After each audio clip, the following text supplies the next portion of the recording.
আর জুবাইর আহমদ আনসারী জানাজা পড়ে গিয়েছিল না, আহমদ শরীফ সাহেবের জানাজা এসেছিল। এর করোনা হলো কেন? যে লোকটা তার অফিসের মধ্যে এতটা সতর্কতা অবলম্বন করেছে, অফিস চলাকালীন সময় লাইভ টেলিকাস্ট হচ্ছে একটা অনুষ্ঠানে, একজন ব্যক্তি তার অনুষ্ঠানে বসে হাসি দিয়েছে, কাশি দিয়েছে, তাৎক্ষণিক ক্যামেরা চলছে, ওটা বিশ্ববাসী দেখছে, চোখের সামনে তার রুম থেকে লোকটাকে বের করে দিয়েছে। এতটা সতর্ক থাকার পরেও ডোনাল্ড ট্রাম্প এবং তার পরিবার করোনায় আক্রান্ত হলে এর মানে বিশ্ব মানবতাকে আল্লাহ পাক মেসেজ দিয়েছেন, দেখ হ্যান্ড স্যানিটাইজার নিরাপদ দূরত্ব দিয়ে গজব থেকে বাঁচা যায় না, সাহায্য যদি আমার না থাকে কোন প্রকার মাস্ক ব্যবহার করে গজব থেকে বাঁচতে পারবি না। আসসালামু আলাইকুম ওয়া রাহমাতুল্লাহি ওয়া বারাকাতুহু।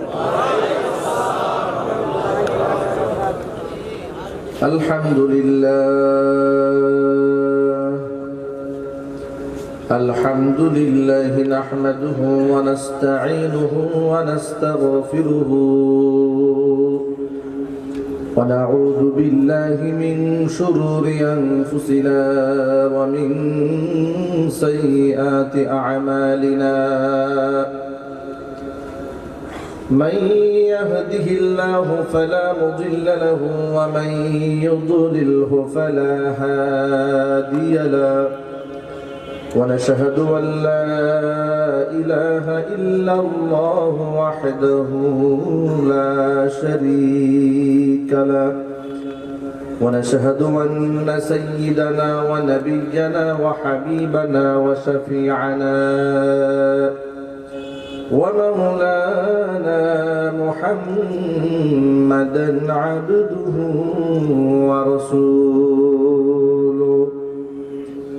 الذي أرسله بالحق بشيرا ونذيرا وداعيا إلى الله بإذنه وسراجا منيرا. فقد قال الله تعالى في كلامه المجيد وفي فرقانه الحميد: أعوذ بالله من الشيطان الرجيم. بسم الله الرحمن الرحيم. إن الله وملائكته يصلون على النبي يا أيها الذين آمنوا صلوا عليه وسلموا تسليما. اللهم صل على محمد وعلى آل محمد كما صليت على إبراهيم وعلى إنك حميد مجيد. اللهم بارك على محمد وعلى آل محمد كما باركت على إبراهيم وعلى آل إبراهيم إنك حميد مجيد. محبت کو ذکر کرو لا إله إلا الله لا إله إلا الله. মাইক করে একটু ভলিউম বাড়াই দিন, মাইক ওলা একটু ভিতরে ভলিউম বাড়ান।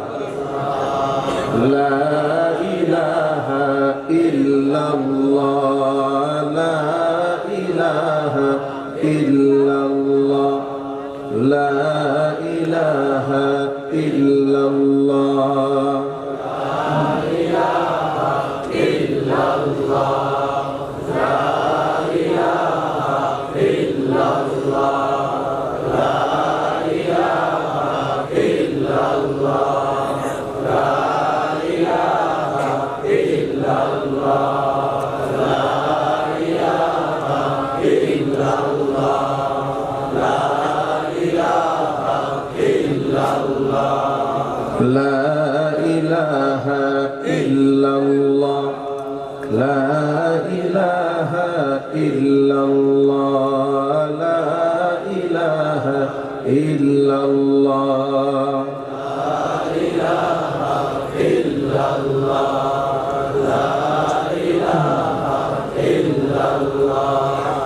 لا إله إلا الله محمد رسول الله সাল্লাল্লাহু আলাইহি ওয়াসাল্লাম। ঐতিহ্যবাহী মুন্সিগঞ্জ জেলার অন্তর্গত গজারিয়া থানাধীন জামালদি পূর্বপাড়া জামে মসজিদের উন্নয়ন প্রকল্পে জামালদি চাঁদের আলো ইসলামিক সংগঠনের উদ্যোগে আয়োজিত 11তম বার্ষিক ইসলামী মহাসম্মেলনের শেষ অধিবেশনের সম্মানিত সভাপতি সাহেব, আমন্ত্রিত হাজারাত উলামায়ে কেরাম, মুরব্বিয়ানে ইজম, অত্র এলাকা এবং পার্শ্ববর্তী এলাকার বিভিন্ন প্রান্ত থেকে ছুটে আসার দিন দরদি ঈমানদার পরহেজগার মুত্তাকি ভাইয়েরা, পর্দার অন্তরালে অবস্থানরত মা খাদিজাতুল কুবরা রাদিয়াল্লাহু তাআলা আনহার উত্তরসূরি, মা আয়েশা সিদ্দিকা রাদিয়াল্লাহু তাআলা আনহার উত্তরসূরি, আমার দিনদার ঈমানদার পরহেজগার মুত্তাকি পর্দানিশীন মা এবং বোনেরা, মহান আল্লাহ রাব্বুল আলামিনের আলিশান দরবারে লাখো কোটি শুকরিয়া আদায় করছি যে মহান আল্লাহ রাব্বুল আলামিন উম্মার এই ক্লান্তি লগ্নে হাজারো প্রতিকূলতাকে উপেক্ষা করে আল্লাহ সুবহানাহু ওয়া তাআলা আমাদেরকে কোরআনের মাহফিলে বসে কোরআন সুন্নাহ থেকে আলোচনা করার, আলোচনা শোনার সুন্দর একটি আলোকিত পরিবেশ আমাদেরকে উপহার দিয়েছেন। এই জন্য আমরা হৃদয়ের গভীর থেকে সবটুকুন ভালোবাসা উজাড় করে আল্লাহ সুবহানাহু ওয়া তাআলার শেখানো ভাষায় শুকরিয়া আদায় করছি। জবান ছেড়ে দিয়ে সকলে একযোগে বলছি আলহামদুলিল্লাহ। রব্বানা লাকাল হামদ হামদান কাসীরা তাইয়িবান মুবারাকান ফীহি রব্বানা লাকাল হামদু কামা ইয়ানবাগি লিজালালি ওয়াজহিকা ওয়া আযীমি সুলতানিকা। অক্লান্ত পরিশ্রম করে যারা এই জান্নাতের বাগান সাজিয়েছেন, শোনার জন্য যারা দূর দারাজ থেকে এসেছেন, সকলকে আল্লাহ তাআলা মাফ করে দিন। অত্র এলাকার সমস্ত মুর্দিগানের কবরে আযাবকে আল্লাহ তাআলা মাফ করে দিন। আল্লাহ পাক আমাদের সকলকে হেদায়েতে কামেলা, সিহহাতে কামেলা নসিব করেন। করোনার প্রাদুর্ভাব চলছে গোটা বিশ্বব্যাপী। গোটা ওয়ার্ল্ডের মধ্যে ছোট্ট একটা দেশ বাংলাদেশ। বিশ্ব মানচিত্রে বাংলাদেশকে খুঁজতে গেলে দেশ খুঁজে পাওয়াই মুশকিল হয়ে যায়। ছোট্ট একটা দেশ বাংলাদেশ। বিশ্ব মানচিত্রে আপনারা দেখেছেন বাংলাদেশ যেখানে লেখা রয়েছে, বাংলাদেশ লেখার জায়গাটাও বিশ্ব মানচিত্রে নাই। এত ছোট্ট একটা দেশ এই বাংলাদেশ। কিন্তু এই বাংলাদেশটা ছোট্ট হলেও আমি আমার ভাষায় সবসময় বলি, হীরা খুব বেশি বড় হতে হয় না, ছোট হলেও এর দাম বেশি। কয়লা যদি বস্তা ভর্তি হয়, বস্তা ভর্তি কয়লার চেয়ে ছোট্ট এক টুকরা হীরার মূল্য আল্লাহ এই জমিনবাসীর কাছে অনেক বেশি। অনুরূপ ভাবে গোটা বিশ্ববাসীর মধ্যে বিশ্বের বড় বড় রাষ্ট্রের তুলনায় আকার আকৃতিতে, অর্থনীতিতে ছোট্ট একটা দেশ, সেই দেশের নাম হচ্ছে বাংলাদেশ। আমি আমার ভাষায় এই দেশটাকে বলি গোল্ডেন। এটা একটা সোনা, এটা একটা ডায়মন্ড, হীরার টুকরা। এত মূল্যবান এই দেশটা যে এত বেশি মূল্যবান সম্পদ আল্লাহ পাক এই দেশে আমাদেরকে দান করেছেন। পৃথিবীর অনেক দেশই আল্লাহ পাক এত দামি নিয়ামত দেন নাই। গোটা ওয়ার্ল্ডের মধ্যে জায়গার দিক থেকে শ্রেষ্ঠ হচ্ছে মক্কাতুল মুকাররমা, মদিনাতুল মুনাওয়ারা। এতে কোনো সন্দেহ নাই, ঠিক কি না? কারণ সেখানে কোরআন নাযিল হয়েছে, সেখানে রয়েছে আল কাবাতু বাইতুল্লাহ, সেখানে রয়েছে রওজাতুল মিন রিয়াজিল জান্নাহ, সেখানে রয়েছে নবী করিম সাল্লাল্লাহু আলাইহি ওয়াসাল্লামের মাকবারা, হুজুরের রওজা রয়েছে সেখানে।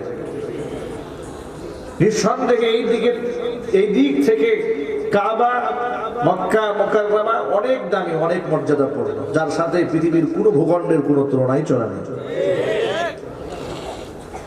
কিন্তু গোটা বিশ্ববাসীর মধ্যে আল্লাহ পাক যতগুলো দেশ উপহার দিয়েছেন বিশ্ববাসীকে, তাদের মধ্যে ছোট্ট ভূখণ্ডটা গোটা পৃথিবীর দ্বিতীয় বৃহত্তর মুসলিম দেশ।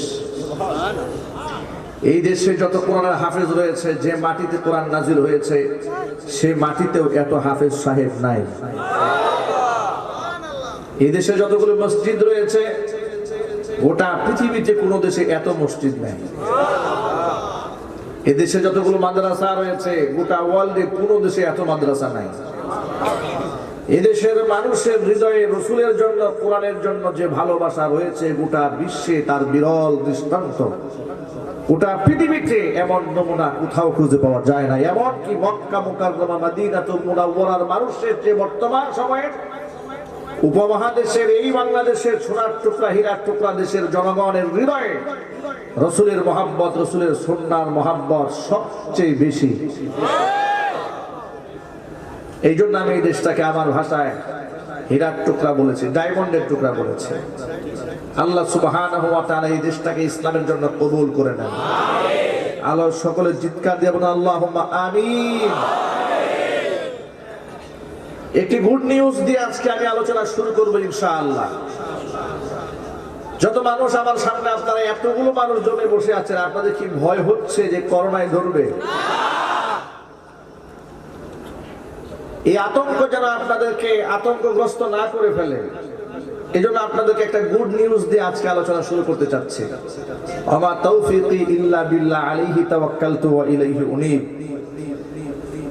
2020 সন শেষ হয়ে 2021 সন শুরু হয়েছে। করোনা প্রাদুর্ভাবের কারণে বিশ্বের শক্তিশালী রাষ্ট্রগুলো বিপর্যস্ত হয়েছে, অর্থনীতিতে ধস নেমেছে, ক্ষতবিক্ষত হয়েছে, অসংখ্য লাশ পড়েছে। পৃথিবীর সর্বোৎকৃষ্ট মানের চিকিৎসা ব্যবস্থা যে সমস্ত দেশগুলোর মধ্যে রয়েছে, মেডিকেল সায়েন্সে যারা গোটা বিশ্বের মধ্যে শীর্ষস্থানে রয়েছে, তারাও হিমশিম খেয়ে লাশের পর লাশ তাদের হসপিটাল থেকে তারা বের করেছে। এত লাশের ভিতরে, এত গজবের মধ্যে গোটা বাংলাদেশের দিকে একটু তাকিয়ে দেখুন। এত বেশি ঘনবসতি, এত বেশি মানুষের উঠা বসা, এখানে এত অসচেতন মানুষ বাংলাদেশে। তুলনামূলক ভাবে এই দেশের মানুষকে আল্লাহ পাক রহমতের চাদর দিয়ে ঢেকে রেখেছে। এর একটা বড় কারণ থাকতে পারে। গুড নিউজটা হচ্ছে, করোনা যখন দেশে শুরু হলো, লকডাউন শুরু হলো, স্কুল, কলেজ, বিশ্ববিদ্যালয়, মাদ্রাসা সব বন্ধ করে দেওয়া হলো। মসজিদের মুসল্লিদের মধ্যেও সীমিত হারে মসজিদে আসার জন্য অনুমতি প্রদান করা হলো, ঠিক কিনা? তখন উলামায়ে কেরাম সরকারের শীর্ষ কর্মকর্তাদের সাথে পরামর্শ করলেন, স্বরাষ্ট্রমন্ত্রীর সাথে পরামর্শ করে দেশের মাদারিসে কওমিয়ার হিফজখানাগুলো সর্বপ্রথম চালু করার সিদ্ধান্ত গ্রহণ করলেন। সরকার এই ব্যাপারে চমৎকার ভূমিকা রেখেছে, এই জন্য সরকারকে এই ব্যাপারে আমরা সাধুবাদ জানাই। তিনি মাদারিসে কওমিয়াগুলো দরজা খুলে দিয়েছে ছাত্রদের জন্য, ছাত্রীদের জন্য। হাজার হাজার লক্ষ লক্ষ ছাত্ররা কওমি মাদ্রাসায় 6 মাস এই করোনাকালীন সময়ে সহাবস্থান করেছে। সেখানে একসাথে থেকে খেয়ে তারা পড়াশোনা করেছে। 20 সন শেষ হয়ে 21 সাল শুরু হয়েছে। 21 সালের মধ্যে রিপোর্ট হচ্ছে এই 6 মাসের ভেতরে টেকনাফ থেকে তেতুলিয়া, রূপসা থেকে পাথুরিয়া পর্যন্ত যে কওমি মাদ্রাসার শিশু বাচ্চা থেকে শুরু করে বয়স্ক পর্যন্ত একসাথে এত লক্ষ মানুষ উঠা বসা করেছে। এই লক্ষ লক্ষ জনতার ভিড়েও একজন উস্তাদ, একজন ছাত্র, একজন শিক্ষক, একজন শিক্ষয়িত্রী এই রোগে আক্রান্ত হয় নাই। সাহায্য করেছেন কে? যদি বলতে হবে কে সাহায্য করেছে? এই হচ্ছে সর্বপ্রথম গুড নিউজ। এখান থেকে একটা মেসেজ আমরা গ্রহণ করতে পারি, যে মেসেজটি ১,৫০০ বছর আগে বিশ্বনবী দুজাহানের বাদশা ইমামুল মুরসালিন রাহমাতুল লিল আলামিন নবীনা মুহাম্মদুর রাসূলুল্লাহ সাল্লাল্লাহু আলাইহি ওয়াসাল্লাম দিয়েছেন। হুজুর বলেছেন লা আদওয়া। ইসলামী আকীদার মধ্যে, ইসলামে যারা বিশ্বাস করে তাদের দিলের মধ্যে এই বিশ্বাস যেন না থাকে রোগের নিজস্ব সংক্রমক কোনো ক্ষমতা থাকে, এই বিশ্বাস যেন কোনো মুসলমান না করে, কারণ রোগের নিজস্ব কোনো ক্ষমতা নাই। সাহাবায়ে কেরাম জিজ্ঞেস করলেন, ইয়া রাসূলুল্লাহ, রোগের মধ্যে যদি সংক্রামক প্রতিক্রিয়া যদি রোগের মধ্যে না থাকে, আমরা বাস্তবতার মধ্যে তো এমন দেখতে পাই, আমরা দেখতে পেয়েছি বিরাট বড় একটা উটের পালের ভিতরে কোন একটা উটের গায়ে যদি খাজলি পসরা দেখা যায়, দেখা যাচ্ছে একটা উট থেকে একে একে সমস্ত উটগুলো আক্রান্ত হয়ে যায়। এর দ্বারা কি প্রমাণ হয় না রোগ সংক্রামক একজনের গা থেকে আরেকজনের গায়ে যায়? আল্লাহ নবী সাল্লাল্লাহু আলাইহি সাল্লাম জবাব দিয়ে বললেন, ফামান আদাল আউয়াল। তোমরা যদি এই বক্তব্য দিয়ে থাকো যে একজনের গা থেকে আরেকজনের গায়ে গিয়েছে, তাহলে জবাব দিয়ে বলো সর্বপ্রথম যে উটের গায়ে এই রোগটা হয়েছে কোন জায়গা থেকে তা সংক্রমিত হয়েছে, ঠিক কি না? কোথা থেকে এটা এলো? জবাব হচ্ছে রোগের নিজস্ব কোনো ক্ষমতা নাই, ক্ষমতা হলো আল্লাহর হাতে। আল্লাহ পাক যদি কাউকে অসুস্থ বানাতে চান তাহলে সে অসুস্থ হবে, আল্লাহ পাক যদি কাউকে সুস্থ রাখতে চান অবশ্যই সে সুস্থ থাকবে, তাকে কেউ অসুস্থ বানাতে পারবে না। শুধুমাত্র মাস্ক আর হ্যান্ড স্যানিটাইজারের উপর ভরসা করলে চলবে না। অত্যন্ত আফসোস, দুঃখ এবং পরিতাপের সাথে আমরা লক্ষ্য করছি, গোটা বিশ্ব যখন বিপর্যস্ত করোনাকালীন সময়ে বাংলাদেশও তার থেকে এই ক্ষতি থেকে মুক্ত নয়, কিন্তু দেশের অনেক দায়িত্বশীলরা কথা বলার সময় একটাবারের জন্য আল্লাহর কাছে সাহায্য চান না। তারা পত্র-পত্রিকায়, মিডিয়াতে হ্যান্ড স্যানিটাইজার ব্যবহার করে, নিরাপদ দূরত্ব বজায় রাখে, মাস্ক ব্যবহার করে, এতটুকুন বলে খান্ত একটাবার বলে না যে আল্লাহর কাছে সাহায্য চান, আল্লাহর কাছে সাহায্য চান। আমি তো মনে করি এটা জাতীয় দুর্যোগ, জাতীয় দুর্যোগ এবং জাতীয় গজব থেকে বাঁচতে হবে, জাতীয়ভাবে আল্লাহর কাছে তওবা করে ফিরে যেতে হবে। কথা বলে ঠিক কিনা?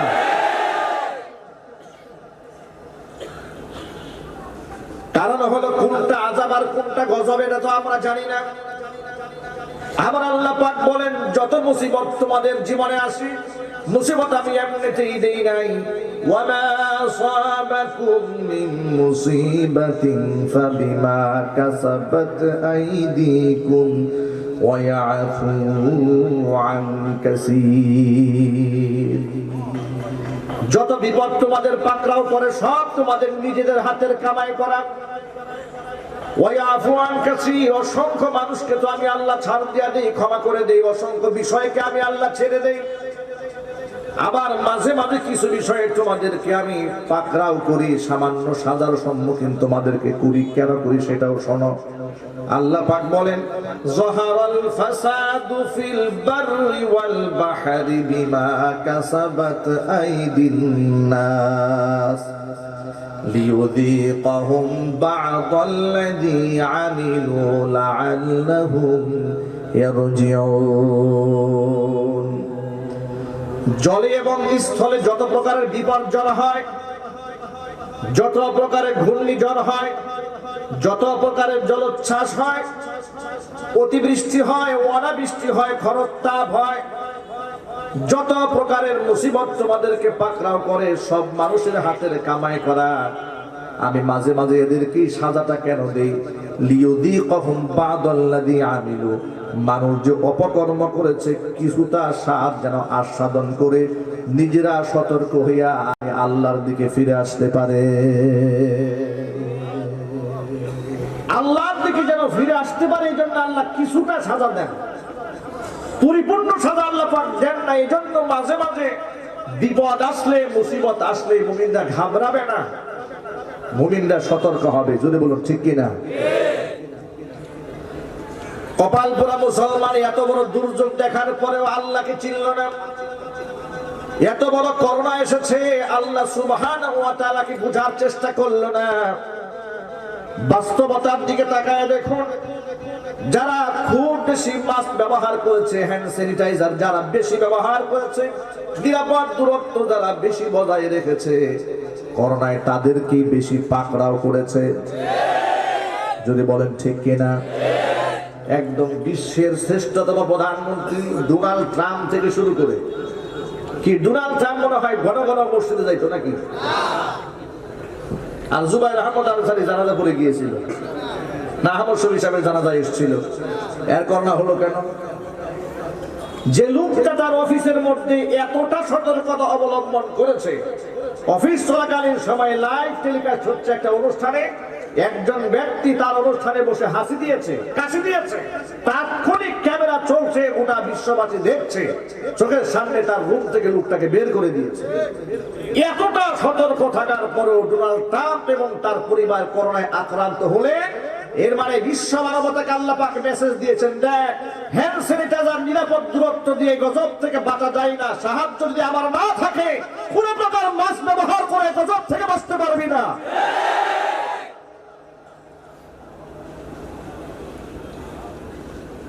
এই গজব যখন দেশের মধ্যে শুরু হয়, আমি জাতীয় পর্যায়ে দুই একটা প্রোগ্রামে অংশগ্রহণ করেছিলাম। জাতিকে সচেতনমূলক ভাবে দেশের স্বাস্থ্য মন্ত্রণালয় থেকে বেশ কয়েকটা মিটিং হয়েছে। আমি একটা মিটিং এর মধ্যে সেখানে বসেছিলাম। আমাকে দাওয়াত দেওয়া হয়েছিল এই জন্য যে আমি তো কথা বলি। আমি মুটবাজার কেন্দ্রীয় জামে মসজিদের একজন খতিব, আমার পেছনে হাজার হাজার মানুষ নামাজ পড়ে, অতএব আমার বুঝ এটা অসংখ্য মানুষের বুঝ মনে করে আমাকে দাওয়াত দিয়েছে। আমি সেখানে অ্যাটেন্ড করলাম, অংশগ্রহণ করলাম, হ্যান্ড স্যানিটাইজার দিয়ে ঢুকলাম, মাস্ক পরে ঢুকলাম, কেউ কারোর সাথে মুসাফাও করে না, দূরে দূরে থাকে, বেশ ভালো কথা। কষ্ট লাগতেছিল মনে মনে, থাক গেলাম। সর্বশেষ কি হয়েছে শুনেন, যত মানুষ সেখানে বক্তব্য রাখলেন, বিশ্বাস করেন ওয়াল্লাহি দুই একজন লোক ছাড়া একজন লোক একবারের জন্য আল্লাহর কথা বলে নাই। শত শত মানুষ কথা বলেছে, সবাই শুধু বলেছে হ্যান্ড স্যানিটাইজার ব্যবহার করেন, এই রোগকে আমরা নিরাময় করব, এর সাথে মোকাবেলা করব। কত বড় বাহাদুর হয়ে গেছে, করোনার সাথে ঘুষাঘুষি করবে, মোকাবেলা করবে। কত বড় পাগল হলে এই ধরনের বক্তব্য দেওয়া যায়? জোরে বলুন ঠিক কিনা? দেশের মধ্যে সুনামি আসে, হারিকেন আসে, বিপর্যয় আসে, ঘূর্ণিঝড় আসে, তখন বলে ভয়ের কোনো কারণ নাই, ঘূর্ণিঝড় ঠেকাবার জন্য জাহাজ 5টা রেডি আছে। এগুলো পাগল ছাড়া কোনো সুস্থ মানুষ বলতে পারে? আরো যদি বলেন না আপনারা বলতে পারে? এই করোনাকালীন সময়েও আমরা আল্লাহর কাছে সাহায্য চাই। কার কাছে চাই? জোরে জোরে কার কাছে? ভারতে আপনারা দেখেছেন করোনাকে বিদায় করার জন্য মশাল মিছিল দিয়ে বের হয়েছে। পাগল কি গাছে ধরে? এই দৃশ্য দেখে শয়তান নাকি গলায় দড়ি দিয়েছিল মনে হয়। করোনা বিদায় করার জন্য মশাল মিছিল বের করেছে ভারতে। শুধু মশাল মিছিল, কাঁসার প্লেটে, স্টিলের প্লেট, এই প্লেটের মধ্যে একটা হাতুড়ি নিয়ে জোরে জোরে আওয়াজ দিচ্ছে, পেটাচ্ছে আর বলতেছে করোনা দূর হয়ে যা, করোনা দূর হয়ে যা। ভাইরা আমার, একটুখানি ভেবেছেন মানুষ কতটা কমন সেন্স ছাড়া হলে, মানুষের বিবেক বুদ্ধি কতটা নিষ্ক্রিয় হয়ে গেলে, কতটা ব্যর্থ হয়ে গেলে তারা ঝুল বাজাইয়া করোনাকে দূর করে দেয়। আবার কেউ তো গরুর গোবর সারা গা মেখেও তৃপ্ত হয় না, এটাকে জুস বানিয়ে পান করা শুরু করেছে। যার কারণে প্রধান ধর্মগুরু যিনি গরুর পেশাব পান করতে করতে ক্লান্ত হয়ে সর্বশেষ হসপিটালে ভর্তি হয়েছে। এই দৃশ্য আপনারা পত্র পত্রিকায় পেয়েছেন। কারো ধর্মীয় মূল্যবোধে হিট করার জন্য বলিনি, শুধুমাত্র আমি বোঝাতে চেয়েছি আপনাদের কাছে যে সাহায্য যদি আল্লাহর পক্ষ থেকে না আসে, গরুর পেশাব খান, গোবর খান, গায়ে মাখেন, ঢোল পিটান, তবলা বাজান, নারিঙ্গি আর সারিঙ্গি দিয়ে আর মোকাবেলা করবেন শব্দ দিয়ে, এই গজব থেকে কি বাঁচা সম্ভব হবে? না, বাঁচা সম্ভব হবে না। আমাদের কওমি মাদ্রাসার ছেলেরা ঢোলও বাজায় নাই, গোবর মাখায়নি, গরুর পেশাবের ধারে কাছেও যায় নাই। এমনকি আমার দৃঢ় বিশ্বাস তারা হ্যান্ড স্যানিটাইজার খুব ব্যবহারও করে নাই। তারা যে কাজটা করেছে, 5 ওয়াক্ত নামাজ পড়েন, তারা পবিত্র থাকেন। কওমি মাদ্রাসার হিফজখানার এক একটা অঙ্গন হচ্ছে এক একটা জান্নাতের টুকরা। জোরে জোরে বলেন সুবহানাল্লাহ।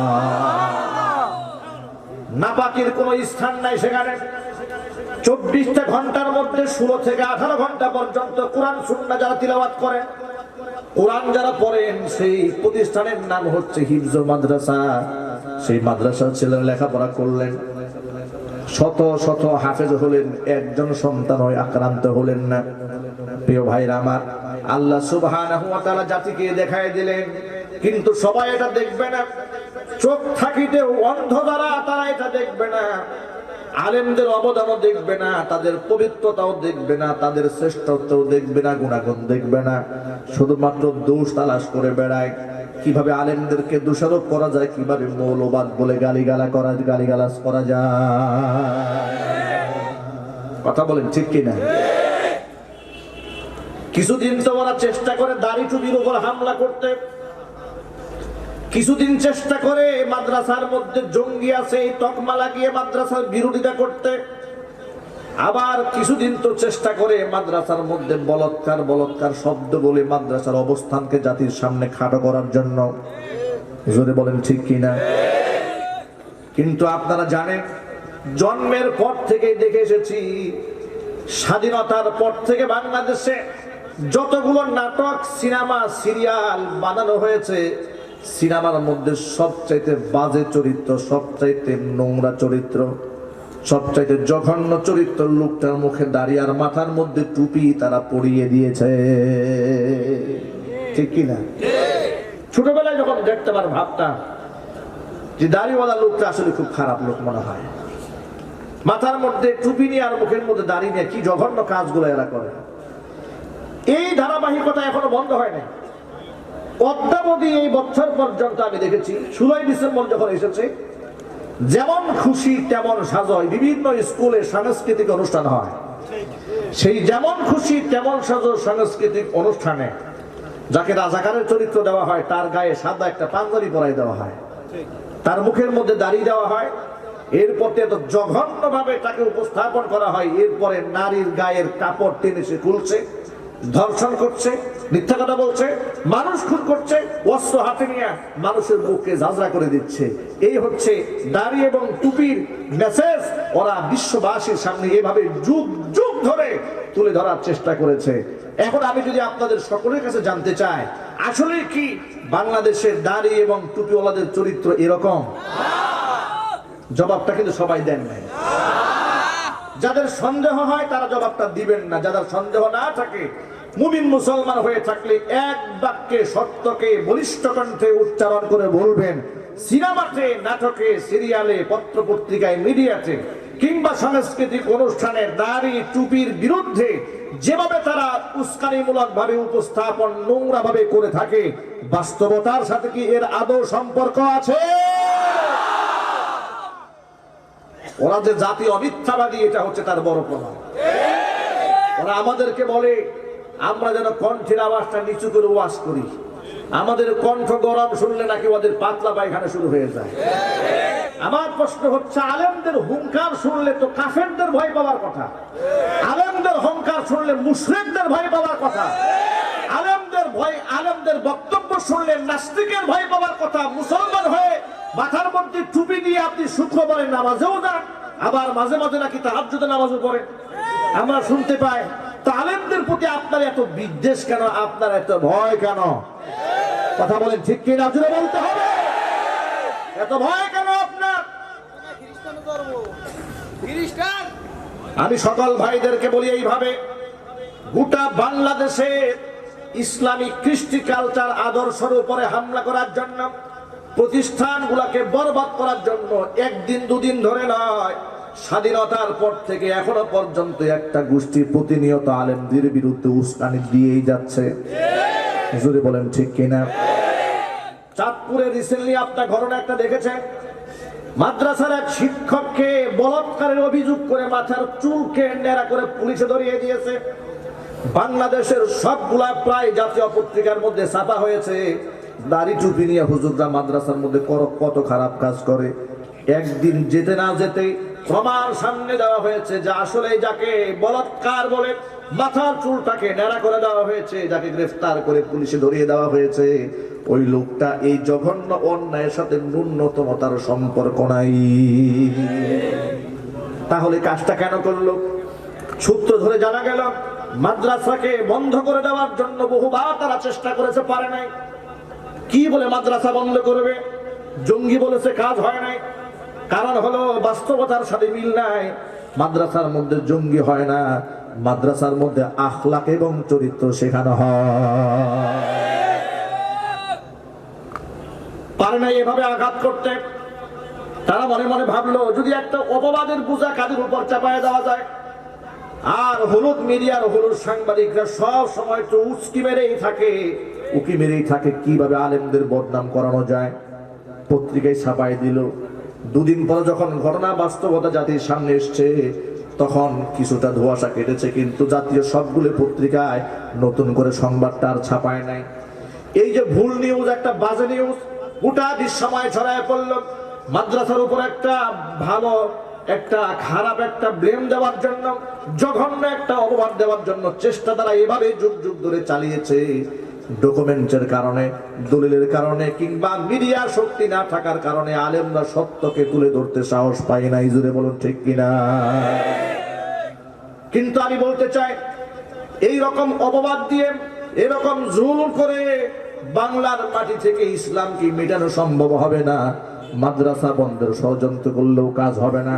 কারণ এদেশের প্রত্যেকটা ইঞ্চি মাটির সাথে, এদেশের প্রত্যেকটা মুসলমানের কলিজার সাথে আর রক্তের প্রতিটা করার সাথে ইসলামের মহাব্বত, কোরআনের মহাব্বত, দ্বীনের মহাব্বত, আলেমদের মহাব্বত আল্লাহ সুবহানাহু ওয়া তাআলা গেঁথে দিয়েছে।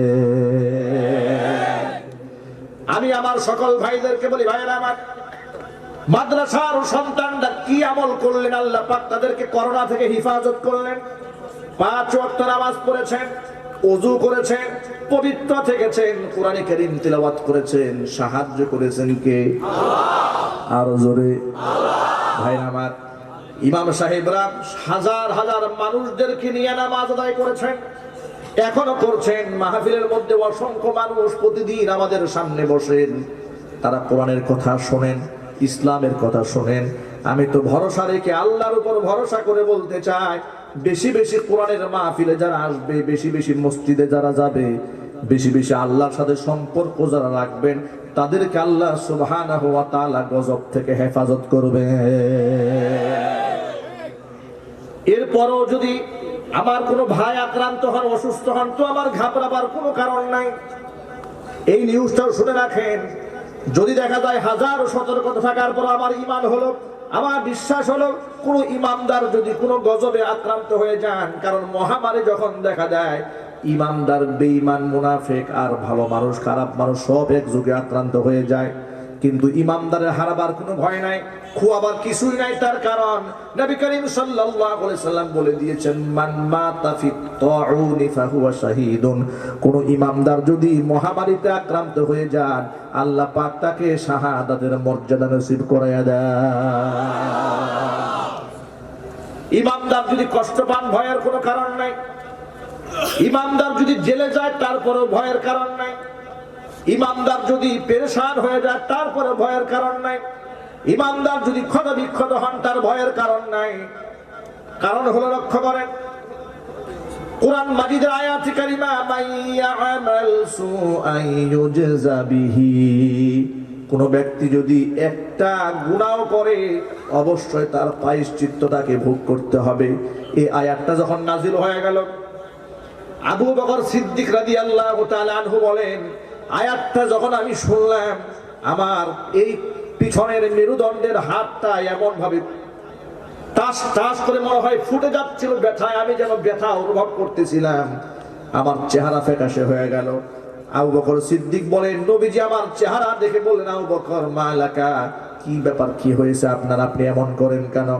আবু বকর বলেন, নবীজি আপনি যে আয়াত শোনাইছেন, আয়াত শোনার পর থেকে আমার কলিজা তো ভয়ে প্রকম্পিত হয়েছে, আমি যেন স্বস্তির থাকতে পারতেছি না। কারণ আল্লাহ পাক কোরআন শরীফে বলেছেন মাইয়ামাল সুআন ইউজা বিহি, একটা মাত্র গুনাহ করলেও বদলা অবশ্যই দেওয়া হবে। আমরা তো মানুষ, আমাদের তো গুনাহ আছে, অবশ্যই আছে, আছে না নাই? ইচ্ছায় অনিচ্ছায় সগীরা কবিরা গুনাহ তো আছে। তো আল্লাহর ফয়সালা যদি এমনই হয় যে কাউকে ছাড় দেওয়া হবে না, একটা গুনাহ হলেই অ্যাকশন নেওয়া হবে, তাহলে আমাদের উপায় কি? আল্লাহর হাবিব বললেন, আবু বকর আপনার ভয় পাওয়ার কোনো কারণ নাই, হতাশ হওয়ার কোনো বিষয় নাই। তার কারণ, ও আবু বকর আপনি কি হুচট খান না? আবু বকর বলেন, নবীজি আমি চলার পথে অনেক সময় হুচট খাই। আল্লাহর নবী জিজ্ঞেস করলেন, আপনি কি কখনো পেরেশান হয়ে যান না কোনো ব্যাপারে? আবু বকর বলে, ইয়া রাসূলুল্লাহ অনেক সময় তো দারুণ ভাবে পেরেশান হয়ে যায়। হুজুর বলেন, ভয়ের কোনো কারণ নাই। আপনি যে পেরেশান হন, হুচট খান, ব্যথা পান, কষ্ট পান, ওই কষ্টের বিনিময়ে আল্লাহ সুবহানাহু ওয়া তাআলা আপনার গুনার কাফফারা করে দেয়। হাদিস শরীফের মধ্যে জন্য এসেছে, কোন মুমিন বান্দা যদি রোগে আক্রান্ত হয়, দুরারোগ্য ব্যাধিতে আক্রান্ত হয়ে যায়, আর সেই রোগে যদি বান্দা সবর করে, নিরাশ যদি না হয়, যদি আর সেই রোগী যদি ব্যক্তি মারা যায়, ব্যক্তিকে আল্লাহ সুবহানাহু ওয়া তাআলা বেগুনাহ মাসুম বানিয়ে জান্নাতের মেহমান বানিয়ে দেয়। এই জন্য যত ভাইরা এখানে এসেছেন, আমরা সাহায্য চাবো আল্লাহর কাছে। কার কাছে? জোরে বলেন, আরো জোরে। সাহায্য চাবো আল্লাহর কাছে। আর আল্লাহর কাছে সাহায্য চাইতে গেলে মাঝখানে কোনো মিডিয়ার প্রয়োজন নাই। সবাই মনে রাখবেন, এটা আমাদের ধর্ম, আমাদের দিন আমাদেরকে এমন শিক্ষা দিয়েছে, এটা ওই সমস্ত পুরোহিত পূজার মতো নয় যে মন্দিরের দেবতা, মন্দিরের ঠাকুর কিংবা গুরু ঠাকুর যদি আল্লাহকে বলে তাহলে আল্লাহ শুনবে, আমি বললে আল্লাহ শুনবে না। আমার ধর্ম, আমার ইসলাম এটা আমাকে শিখায় নাই। আমার ইসলাম আমাকে শিখিয়ে দিয়েছে, وَإِذَا سَأَلَكَ عِبَادِي عَنِّي فَإِنِّي قَرِيبٌ أُجِيبُ دَعْوَةَ الدَّاعِ إِذَا دَعَانِ فَلْيَسْتَجِيبُوا لِي وَلْيُؤْمِنُوا بِي لَعَلَّهُمْ يَرْشُدُونَ।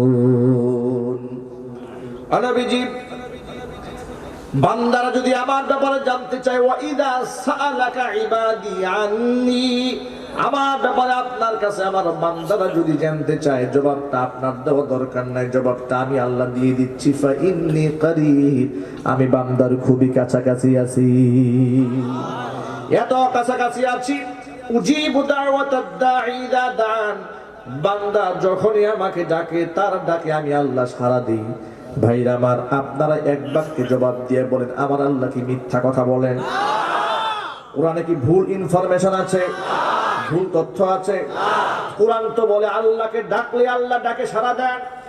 আপনার আমার মনের মধ্যে প্রশ্ন আসতে পারে, কত দোয়া তো আল্লাহর কাছে করি, হুজুররা বলেন আল্লাহর দোয়া শোনেন, আল্লাহ ডাকে সাড়া দেন, রেজাল্ট তো পাই না। তাহলে কেমন কথা হলো? এই প্রশ্নের জবাব দিয়ে 1000 বছর আগে বিশ্বনবী মুহাম্মদ রাসূলুল্লাহ সাল্লাল্লাহু আলাইহি সাল্লাম দিয়েছেন। হুজুর বলেন, বান্দা যদি কোনো দোয়া করে আর সেই দোয়ার মধ্যে যদি নাফরমানি, মাসিয়াত না থাকে, আত্মীয়তার সম্পর্ক ছিন্ন করার দোয়া যদি না থাকে, তাহলে দোয়ার 3 হালাতের যে কোনো একটা অবস্থা হয়ে যায়। হয়তো আল্লাহ যদি চান বান্দা যেটা চেয়েছে তাৎক্ষণিকভাবে সেটা প্রদান করেন, এটা হলো 1 নাম্বার বিষয়। আর যদি আল্লাহ পাক তার মধ্যে কল্যাণ মনে না করেন, তাহলে এই দোয়াটা পরকালের জন্য যখন তার কঠিন মুসিবতের সময় হবে, মিজানের পাল্লায় যখন তার বিনিময়ের বড় দাম হয়ে যাবে, সোয়াবের বড় মর্যাদা হয়ে যাবে, পরকালে পাল্লার মধ্যে উঠায় দেওয়ার জন্য সোয়াবটাকে আল্লাহ পাক পরকালের জন্য ইনভেস্ট করে রাখে। 2 নাম্বার সূরা। 3 নাম্বার সূরা হচ্ছে দোয়া করেছে, আল্লাহ পাক শুনেছেন, এই দোয়াটা বিফলে যাবে না। দোয়ার কারণে সামনে আগত একটা বিপদ যা এখনো তার জীবনে আসে নাই, ওই বিপদটাকে আল্লাহ পাক এই দোয়ার বিনিময়ে দূরীভূত করে দেন। এজন্য যত ভাইরা এখানে এসেছেন, আল্লাহর কাছে নির্ভয়ে, নিঃসংকোচে, লজ্জা ছাড়া আপনারা আল্লাহকে ডাক দেন। কাকে ডাকবো? একটু জুড়ে বলেন তো, আল্লাহ। আরো জুড়ে বলেন, আল্লাহ। আল্লাহকে নির্ভেজাল ভাবে, নিঃসংকোচে আপনি আল্লাহকে ডাকেন। আপনি শুনে অবাক হবেন, আল্লাহকে একবার যদি বান্দা ডাক দেন আল্লাহ খুশি হয়ে যান। বান্দা আল্লাহকে যদি দ্বিতীয়বার ডাক দেন আল্লাহ আরো খুশি হন। 3 বার ডাক দিলে খুশি হয়ে যান। 4 বার যদি আল্লাহ পাককে ডাকে আল্লাহ আরো খুশি হন। 5ম বার যখন বান্দা আল্লাহকে ডাকেন আল্লাহ শুধু খুশি হন না, ফেরেশতাদেরকে ডেকে বলে, ফেরেশতারা যে বান্দা আমার কাছে 5 বার চেয়েছে, 5টা বার আমাকে ডাক দিয়েছে, সে শুধু আমার বান্দা নয়, এই বান্দা হচ্ছে আমার নিকটতম বান্দা, তাকে নিকটতম বান্দাদের তালিকার মধ্যে ওর নামটা উঠাইয়া দে। পৃথিবীতে সবচেয়ে আপন হলো মা, সবচেয়ে আপন হলো বাবা, তাতে কোনো সন্দেহ নাই। সেই বাবা মার কাছে 1 বার 2 বার 3 বার চাইলে বাবা মা বিরক্ত হয়ে যায়। আল্লাহ সুবহানাহু ওয়া তাআলা এমন মেহেরবান, বিরক্ত তো হনি না, বেশি চাইলে আল্লাহ পাক বেশি খুশি হয়ে যান। যদি বলেন সুবহানাল্লাহ। মাইকের আওয়াজ বাহিরে যাচ্ছে, মা বোনরাও শুনতে পাচ্ছেন। এই পয়েন্টে ছোট্ট একটা কথা বলে নেই। লোকেরা গোটা বাংলাদেশে যতগুলো মাজার আছে ওই মাজারের মধ্যে আমি আমার নিজের চোখে দেখেছি লোকেরা লম্বা সময় সেজদায় পড়ে থাকে। বাস্তবতা আছে না নাই? যদি বলেন আছে না নাই? 3-4 দিন আগেও শাহজালাল ইয়ামানী রাহমাতুল্লাহি আলাইহির কবর আমি জিয়ারত করে এসেছি, মাজার জিয়ারত করেছি। সেখানে গিয়ে দেখি কবরের সামনে একজনে বসে তাসবিহ হাতে নিয়ে, গভীর রাত, গেট বন্ধ করে দেওয়া হয়েছে, পশ্চিম দিকে ঘুরে উনি আল্লাহর নামের জিকির করছে। যা দেখেছি আমি সেটাই বললাম। এর আগে আমি বিদআত কর্ম দেখেছি, কিন্তু গভীর রাতে তেমন লোকজন নাই, 2-3 জন লোক আছে সেখানে। একজন দেখলাম যে আগরবাতি ধরিয়ে আল্লাহ আল্লাহ জিকির করছে। প্রশ্ন হচ্ছে, পাশেই মসজিদ, ইবাদতের জায়গা কোনো কবর নয়, ইবাদতের জায়গা কোনটা? সবাই বলেন না আপনারা? ইবাদতের জায়গা হচ্ছে মসজিদ, কবর হচ্ছে, মাজার হচ্ছে জিয়ারতের জায়গা। কথা বলেন। আপনি এখানে বসে আল্লাহ আল্লাহ বললে আল্লাহ শুনবে, আর মসজিদে বসে শুনবে না? এখানে বসে আছেন কেন? আরো আশ্চর্যের ব্যাপার কি জানেন? যারা এখানে বসে থাকে আজান হয় এরপরে মসজিদে যায় না। বাস্তবতা আছে না নাই? যেটা বলতে হবে। যেখানে আল্লাহর কাছে চাওয়া দরকার, সাহায্য চাওয়া দরকার, যেখানে আল্লাহকে লম্বা সময় সেজদায় পড়ে থাকা দরকার, আল্লাহর সামনে তাড়াহুড়া করে মানুষ সেজদা দেয়। বর্তমানে নামাজীদেরকে দেখবেন, নামাজি আছে কিন্তু নামাজের মধ্যে কোনো প্রকার তাদিল নাই, ধীর স্থিরতা নাই, তাড়াহুড়ো করে নামাজ পড়ে আসে না নাই? কিন্তু কবরে দেখবেন সেজদা দিয়েছে, পীরের পায়ে সেজদা দিয়েছে, এমন জন্মের সেজদা দিয়েছে, পীর সাহেব যতক্ষণ না টান না দেয় মুরিদ মাথা উঠায় না। আল্লাহর সামনে যেখানে লম্বা সেজদায় পড়ে থাকার কথা ছিল সেখানে থাকে না। কয়েকদিন আগে দেশের এক অভিশপ্ত ভণ্ড বিদায় হয়েছে দেশ থেকে। ভণ্ড বিদায় হওয়ার পরে ভণ্ডের ছেলে বলে, যে বলবে বাবা মারা গেছে ওর ঈমান নষ্ট হয়ে যাবে। চুরি তো চুরি, আবার সেটাও চুরি। কথা বলেন ঠিক কিনা? এটাকেই বলা হয় চোরের মায়ের বড় গলা, এটাকেই বলা হয়। যে বলবে বাবা মারা গেছে সে তার ঈমানই নষ্ট হয়ে যাবে, সে দুজকি হয়ে যাবে। আরে কপাল পোড়া। সেখানে লম্বা সময় আমি দেখেছি, অনলাইনে ভিডিওতে দেখেছি যে তার মুরিদরা তাকে লম্বা সময় সেজদা করত, তার ছবিকেও সেজদা করে। সাহায্য চাইবো কার কাছে? আল্লাহ সুবহানাহু ওয়া তাআলার কাছেই সাহায্য চান। আল্লাহ পাক যদি আমাকে সুস্থ রাখতে চান, কেউ আমাকে অসুস্থ বানাতে পারবে না।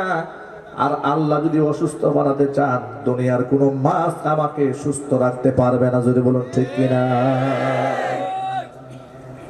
আল্লাহ পাক কোরআনের সাথে, মাদ্রাসার সাথে আমাদের হৃদয়ের সম্পর্ক বানায় দেন। আর যদি বলেন আল্লাহুম্মা আমিন। প্রিয় ভাইরা আমার, আদর্শ নবীর আমরা আদর্শ উম্মত হতে চাই। নামে মাত্র মুসলমান হলে চলবে না।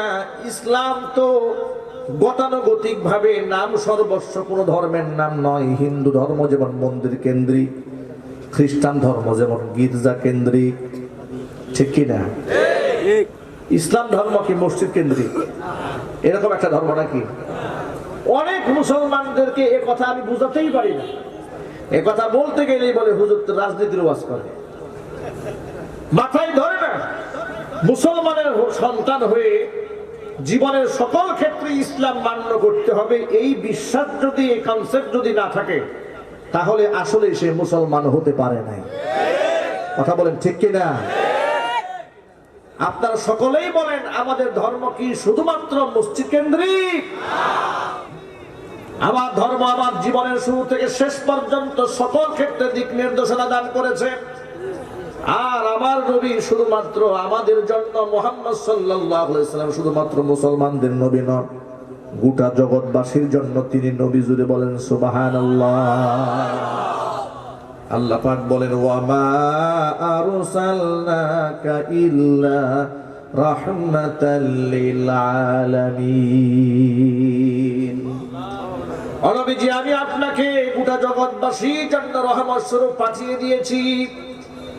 আমার নবী গাছের জন্য রহমত, আমার নবী মাছের জন্য রহমত, আমার নবী পানির জন্য রহমত, আমার নবী হিন্দুর জন্য রহমত, বৌদ্ধের জন্য রহমত, খ্রিস্টানের জন্য রহমত। জুড়ে বলেন সুবহানাল্লাহ।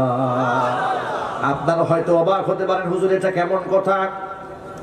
নবী গাছের জন্য রহমত কিভাবে হলেন শোনেন। হুজুর বলেছেন প্রয়োজনে গাছ কাটতে পারো, বিনা প্রয়োজনে গাছের একটা পাতাও ছিঁড়বে না, তার কারণ গাছের পাতা পর্যন্ত আল্লাহ পাকের জিকির করে। কোরআন মাজিদ আল্লাহ সুবহানাহু ওয়া তাআলা বলেন ওয়া ইন মিন শাইইন ইল্লা ইউসাব্বিহু বিহামদিহি ওয়ালাকিন লা তাফকাহুনা তাসবিহাহুম। এমন কোন জিনিস পৃথিবীতে নাই আল্লাহ পাকের তাসবিহ তাহলিল না করে, তোমরা তাদের ভাষা বুঝো না। গাছ আল্লাহ পাকের দাসত্ব করে আল্লাহর তাসবিহ তাহলিল করে, জানোয়ারগুলো আল্লাহ পাকের তাসবিহ তাহলিল করে। জুড়ে বলেন সুবহানাল্লাহ। আমার নবী পানির জন্য রহমত। হুজুর বলেছেন প্রবাহমান নদীর পাশে বসেও এক ফোঁটা পানির অপচয় করতে পারবে না। সুবহানাল্লাহ। প্রবাহমান নদী, সেখানে গিয়েও পানির অপচয় করা যাবে না। হুজুর পানির জন্য রহমত, হুজুর প্রাণীর জন্য রহমত। নবী করিম সাল্লাল্লাহু আলাইহি সাল্লাম দেখতে পেলেন একটা উটের চোখ থেকে বেয়ে বেয়ে পানি পড়ছে।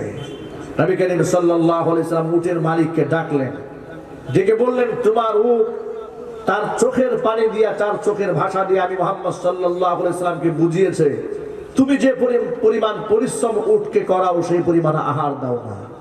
সুবহানাল্লাহ।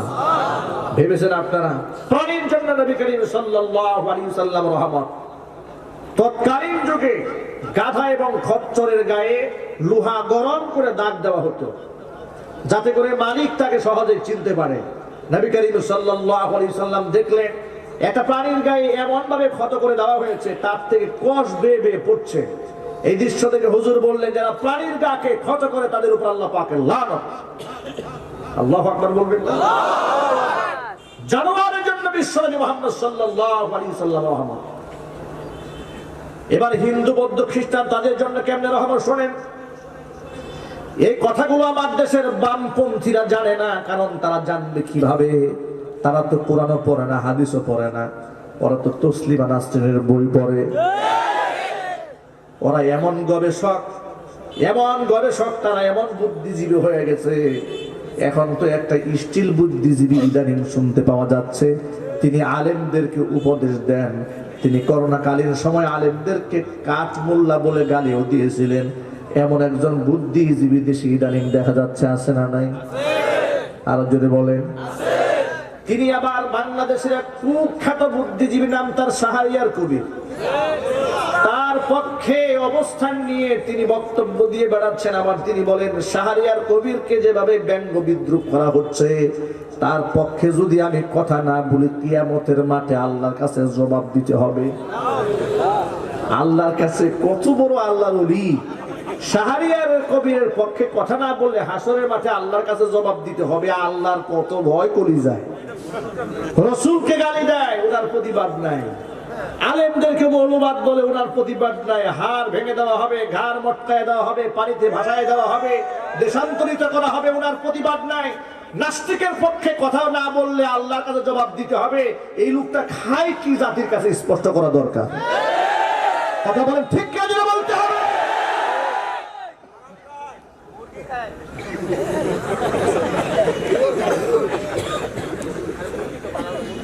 প্রিয় ভাইরা আমার, ইসলাম হচ্ছে শান্তির ধর্ম।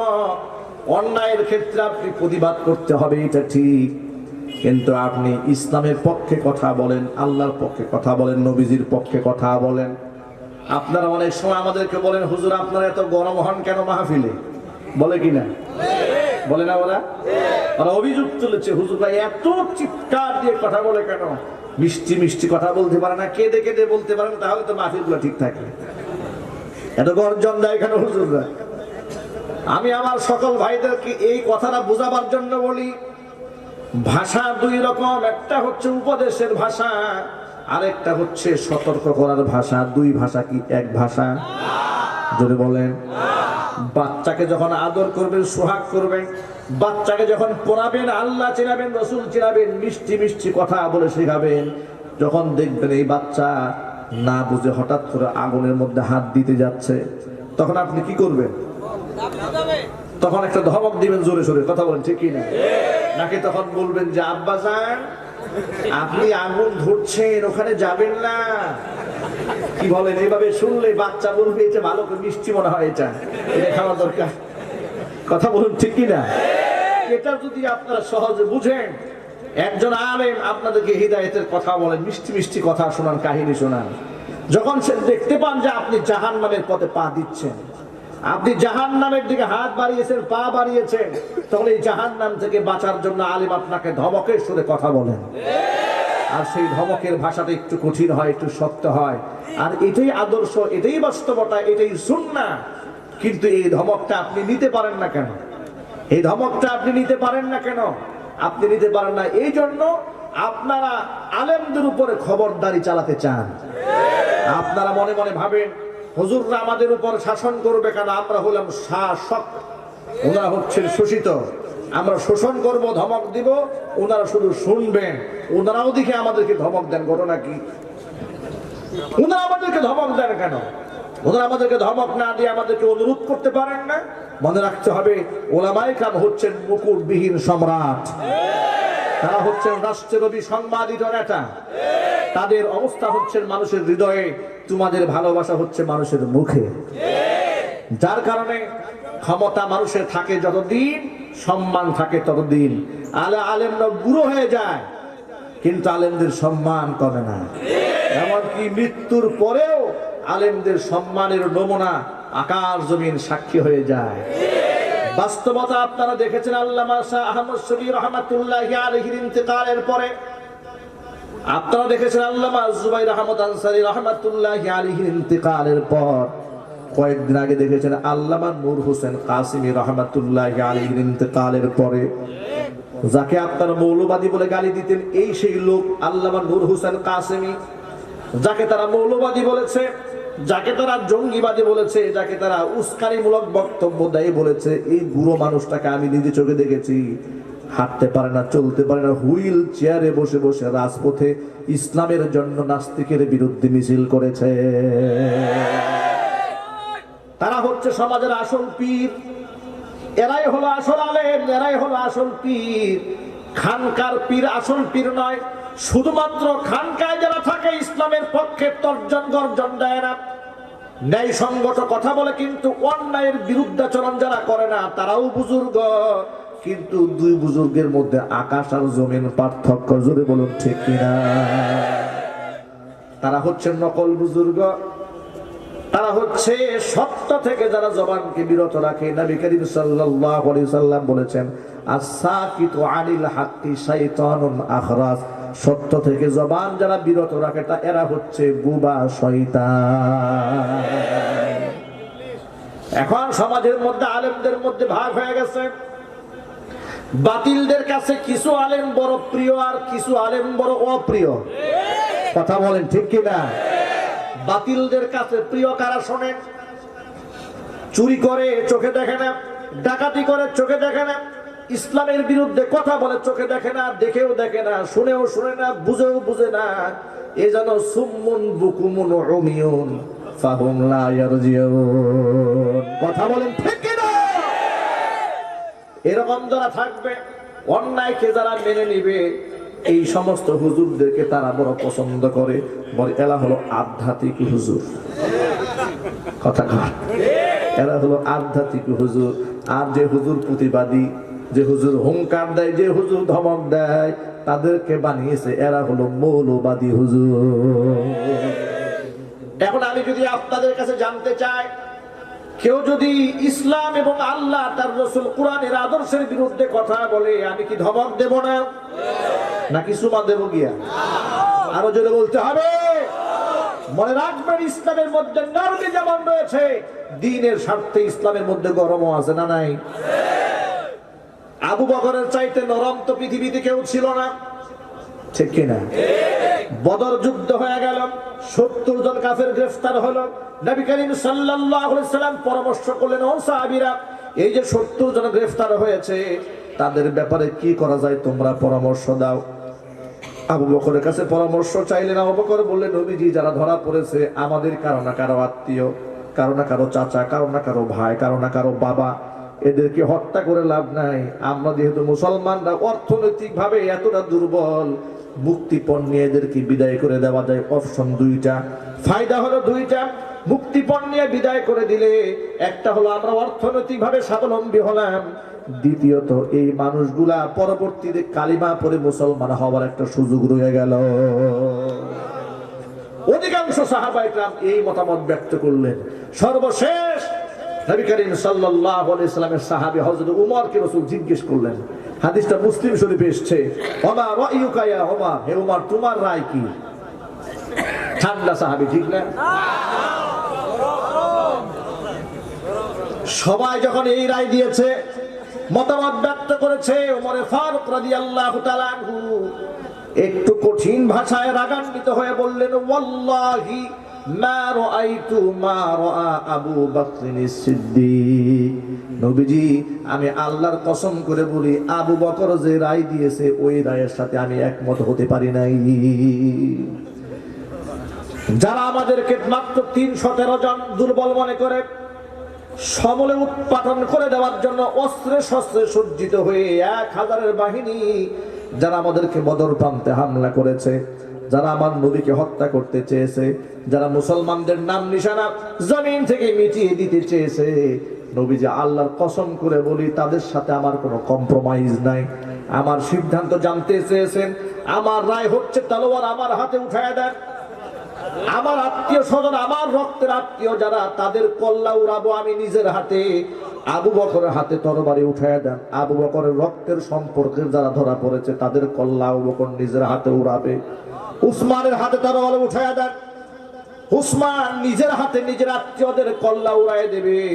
আপনারা অবাক হয়ে যাবেন, আল্লাহর নবী, রহমতের নবী, মায়ার নবী এত কঠিন সিদ্ধান্ত গ্রহণ না করে অধিকাংশ সাহাবায়ে কেরাম যে রায়টা দিয়েছেন, আবু বকর যে রায় দিয়েছেন, তার পক্ষে নবীজি মতামত ব্যক্ত করলেন। কিন্তু পরক্ষণে আল্লাহ সুবহানাহু ওয়া তাআলা ফজরের নামাজের সময় কোরআন মাজিদের আয়াত নাজিল করে ঘোষণা করে দিলেন, উমর যে রায় দিয়েছে সেই রায় আল্লাহর পছন্দ হয়ে গেছে। ভাইরা আমার, আবু বকর সিদ্দিক রাদিয়াল্লাহু তাআলা আনহু বড় নরম তবিয়তের সাহাবী, সব সময় নরম সিদ্ধান্ত দিতেন। মদিনার রাস্তা দিয়ে হেঁটে যাওয়ার সময় একদিন শুনতে পেলেন ফানহাস নামক এক ইহুদি কাফের নবী করিম সাল্লাল্লাহু আলাইহি সাল্লামকে কটাক্ষ করে, আল্লাহকে গালমন্দ করে আবু বকরকে শোনায় শোনায় বলতেছে, ও আবু বকর শোনো, আল্লাহর ব্যাপারে ওই ফানহাস ইহুদি পণ্ডিত বলে যে আল্লাহর কথা তোমাদের নবী বলেন, তোমাদের কোরআনের আয়াত অনুযায়ী ওই আল্লাহ হলো ফকির, ওই ফকির আল্লাহর কোনো দরকার আমাদের নাই। জোরে জোরে বলেন নাউজুবিল্লাহ। আবু বকরের মতো ঠান্ডা তবিয়তের সাহাবী, ঠান্ডা মেজাজের সাহাবী, যিনি ধস্তাধস্তি মারামারি পিটাপিটির পক্ষে সাহাবী ছিলেন না, আল্লাহকে ফকির বলে গালি দিয়েছে, শোনা মাত্র একটা সেকেন্ড তো বিলম্ব করতে পারেন নাই। দাঁড়িয়ে কষে ফানহাসের গালে এমন জোরে থাপ্পড় বসায় দিয়েছে, 5টা আঙ্গুল তার গালের মধ্যে বসিয়ে দিয়েছে। ফানহাস আর দেরি করে নাই, গালের মধ্যে থাপ্পড় নিয়ে নবী করিম সাল্লাল্লাহু আলাইহি সাল্লামের সামনে এসে হাজির। এসে বলছো, মুহাম্মদ, বিচার নিয়ে এলাম তোমার কাছে। কার নামে বিচার? তোমার সাহাবী আবু বকরের নামে বিচার। কেন? আবু বকর কি করেছে? তাকায় দেখো, আমার গালটা থাপ্পড় দিয়ে লাল বানায় দিয়েছে। নবী করিম সাল্লাল্লাহু আলাইহি ওয়াসাল্লাম কথা শুনে বড় অবাক হয়ে গেলেন, কারণ আবু বকর সম্পর্কে নবীজির ধারণা আছে না নাই? আছে। আরো আসতে বলেন, কষ্ট হচ্ছে আপনাদের? আবু বকর সম্পর্কে হুজুরের ধারণা আছে না নাই? আছে। জিজ্ঞেস করলেন, থাপ্পড়টা আসলে আবু বকর দিয়েছে না উমর দিয়েছে? বলে না, আমি আবু বকর কেউ চিনি, উমর কেউ চিনি, থাপ্পড় উমর দেয় নাই, থাপ্পড় আবু বকর দিয়েছে। এই কথা না বলতে আবু বকর এসে হাজির, এসে বলছে, ইয়া রাসূলুল্লাহ, পারমিশন যদি দেন আরেকটা থাপ্পড় দিয়ে ওর বাম গালটা লাল বানায় দেই। আল্লাহু আকবার বলেন, আবার জোরে বলেন আল্লাহু আকবার। হুজুর বড় অবাক হয়ে গেলেন, আবু বকর আপনি কখনো কাউকে মারেন না, এর প্রতি এত ক্ষিপ্ত কেন, এত জেদ কেন, রাগ কেন, ক্ষোভ কেন? আবু বকর বলেন, নবীজি এই লোকটা যদি আমাকে গালি দিত, আমি আমার জিদ করতাম না, খুব জাহির করতাম না, সবর করতাম, কিন্তু লোকটা আমাকে গালি দেয় নাই, আমার পিতা মাতাকেও গালি দেয়নি, সেই ব্যক্তি আমাকে শুনিয়ে শুনিয়ে আমার আল্লাহকে ফকির বলে গালি দিয়েছে। যদি বলেন নাউজুবিল্লাহ। বরদাস্ত করতে পারি নাই, সহ্য করতে পারি নাই, কষায় গালের মধ্যে মেরে দিয়েছি। হুজুর এবার ফানহাসকে বলে, ফানহাস তুমি কি সত্যি আল্লাহকে ফকির বলে গালি দিয়েছ? বলে না, আবু বকর আমার নামে মিথ্যা কথা বানায় বলছে। আবু বকর কি মিথ্যা বলার সাহাবী? আরো জোরে। আবু বকর মিথ্যা বলার সাহাবী নয়।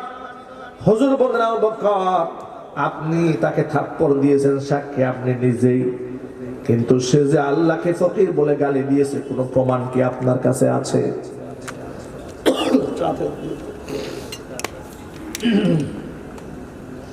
ফকির বলে গালি দিয়েছে কোনো প্রমাণ আছে? আবু বকর বলেন, নবীজি যেখানে আমি তাকে থাপ্পড়টা মেরেছি পাশে যারা ছিল সবগুলাই ইহুদি, আমার পক্ষে তো কোনো সাক্ষী নাই। ভাইরা আমার, একটুখানি বোঝার চেষ্টা করেন ঠান্ডা মাথায়। আল্লাহর নবী এখন বিচার করবেন, আপনারা বলেন হুজুর কি পার্সিয়ালিটি করবেন, স্বজনপ্রিয়তা করবেন? আর ইসলামের বিচার ফয়সালা যদি মুসলমানরা মানত, মুসলমানরা ইসলামের বিচার ফয়সালা না দেখে ব্রিটিশরা কি ফয়সালা করে সেটা মানতে চায়। কথা বলেন ঠিক কিনা? যার কারণে হাজার হাজার মামলা পেন্ডিং থাকে, নিরপরাধ মানুষ দিনের পর দিন জেল খাটে, কোনো ফায়দা পায় না। কথা বলেন ঠিক কিনা? না এরকম নাই? আছে না নাই? আর ইসলামের বিচার ফয়সালা কতটা স্বচ্ছ, কতটা সুন্দর, এই ব্যাপারে বলতে গেলে লম্বা সময়ের দরকার।